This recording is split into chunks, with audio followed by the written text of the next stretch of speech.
రూపం సిద్ధార్థుడే మన వేలేరు గురుకులంలో వెలిసినాడే లోకపు చీకటిని బాపినవాడే జ్ఞాన మాకుటమై వచ్చినాడే నిత్యము సత్యము పలికినవాడే వెలుగును లోకాన పంచినవాడే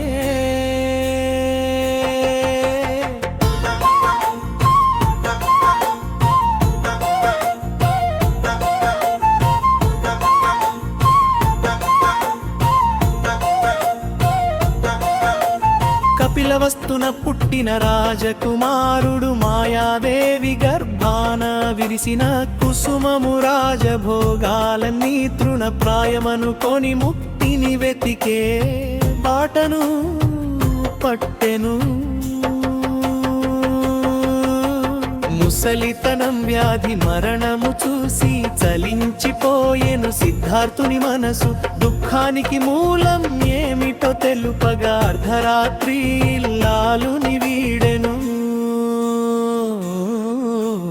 అన్వేషణలో అడవుల తిరిగెను కఠిన తపస్సును తనువున చేసెను నిరహారి అయి నిలిచిన వేళ సత్యము రూపం స్ఫురించెను తనలో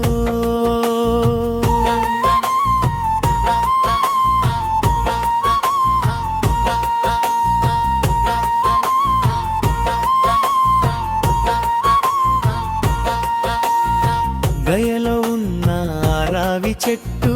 నీడన నిశ్చల దీక్షను బూనిన వేళ వైశాఖ పూర్ణిమ వెలుగుల సాక్షిగా జ్ఞానోదయం పొందెను బుద్ధుడై ఆర్య సత్యములు 4 తెలిపెను ఒక్క నివారణ మార్గము చూపెను కోరికలే కడగండ్లకు మూలమని లోకపు భ్రమలను పటాపంచలు చేసెను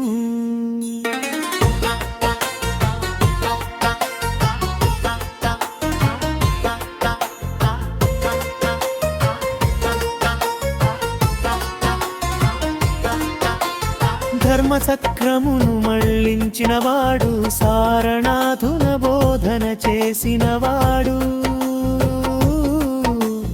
అష్టాంగ మార్గము ఆచరిస్తే మోక్షము చేరువని చాటినవాడు కులమత భేదం లేదని పలికెను అందరూ ఒక్కటేనని చాటెను జంతు బలులను ఆపిన ఘనుడు కరుణామయుడై నిలిచిన ప్రాణుడు అంగుళీమాల వంటి క్రూరుని మార్చెను శాంతి మంత్రమును చెవిలో ఊదెను హింసను వీడితే మనిషికి మనుగడ అన్న సూత్రమును జగతికి పంచెను సంఘం పెంచెను సత్యము పెంచెను ధర్మము రక్షించెను శిష్యులందరికీ దిశానిర్దేశమై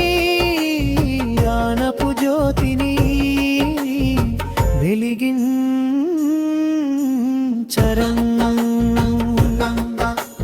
శాంతికి రూపం సిద్ధార్థుడే మన వేలేరు గురుకులంలో వెలిసినాడే లోకపు చీకటిని బాపినవాడే ప్రధానమాకుటమై వచ్చినాడే నిత్యము సత్యము పలికినవాడే వెలుగును లోకాన పంచినవాడే